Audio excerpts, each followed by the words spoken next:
जय भीम, जय लहुजी, जय शिवराय, जय अण्णा, जय ज्योतिबा. बंधूंनो, एकही माझा असा मुद्दा नाही. मी लोकशाहीर अण्णाभाऊ साठेंना महान मानव मानते.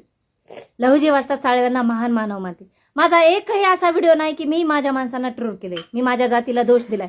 मी त्या लोकांना दोष देते, त्या लोकांना ट्रोल करले आणि त्या लोकांवर मुद्दे मांडलेत की ते शिक्षण सोडून माझ्या जातीला भरकटायला लावलेत.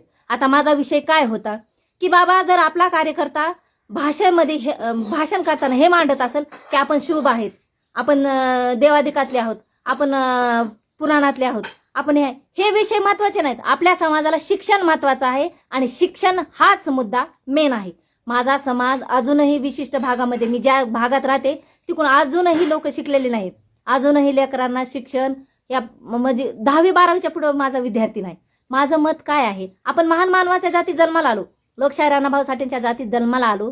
मी कोण्या दिवशी माझ्या जातीला कमेंट केली की आमची जात घाण आहे? का वेगळं वळण देताय? कशामुळे धमक्या देताय? तुझा अकाउंट ब्लॉक करतो, अशा धमक्या चालू. कोण्या दिवशी मी आपल्या जातीच्या महान मानवांना दोष दिलाय?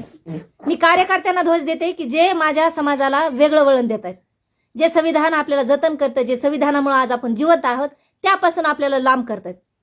आपल्या समाजात असे लोक आहेत की जे मंदिराच्या मागण्या करतायत.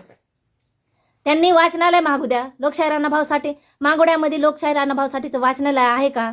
ते आपण निर्माण करू. आपल्या लेकराला शिक्षण किती लागतंय, कसं लागतंय, का बाहेर पडत नाहीत? कारखाने, ऊसतोड, मजूर यामध्ये आपले लोक अडकलेत. याच्यातून बाहेर काढायचा प्रयत्न माझ्या नेत्यांनी करावा. मी माझ्या नेत्यांना बोलते, मी माझ्या जातीला दोष देत नाही. गर्व आहे मला, मी लोकशाहीर अण्णाभाऊ साठेंच्या जातीत आहे की जे रशियासारख्या ठिकाणी जाऊन आपला इतिहास मांडलाय.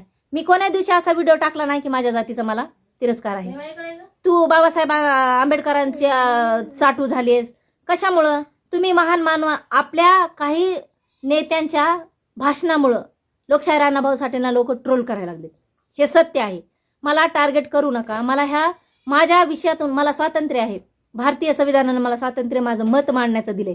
त्याच्यामुळं मला धमक्या, अकाउंट ब्लॉक करू, असं करू तसं करू. तुम्ही जे RSS किंवा ते काही संघटना असेल त्यांचे तुम्ही चमचे आहात. मी कुणाच्या खाली दबावात बोलत नाही, मला कुणी सांगत नाही. हे वैयक्तिक मत आहे. मला वाटतंय की शिक्षण माझ्या समाजासाठी महत्वाचं आहे. लोकशाहीर अण्णाभाऊ साठे माझ्या लोकांना महत्वाचे आहेत, हे मी तुम्हाला सांगते. मला कसल्याही गोष्टीमध्ये ओढू नका किंवा मला ट्रोल करू नका आणि धमक्या तर मुळीच देऊ नका. ओके. मला घरापर्यंत फोन येत आहेत, मला तुझं अकाउंट ब्लॉक करू, तुला असं करू तसं करू, अशा धमक्या चालू आहेत. हे करू नका. मी समाजाला शिक्षण गरजेचं आहे हे सांगायला लागले. बाबासाहेब आंबेडकर गरजेचे आहेत हे सांगायला लागले. मी कोणाची चाटुगिरी करीत नाही. ज्या संविधानामुळे आज आपण रोडवर उभा आहेत का हे जतन करा हे सांगायला लागले. त्यामुळे मला असा धमक्या देऊ नका, तुझा अकाउंट ब्लॉक करू, तुला 4 लोकात उभं राहायचा मी ठेवणार नाही, तसं तसं. हे गलत आहे. माझ्या संविधानाचा अधिकार मी जतन करते आणि माझ्या संविधानाने दिलेले स्वातंत्र्य मी जपत आहे. मला तुमच्या फायद्यासाठी वेगळं वळण मला देऊ नका. परत एकदा जय भीम, जय लोकशाहीर अण्णाभाऊ साठे.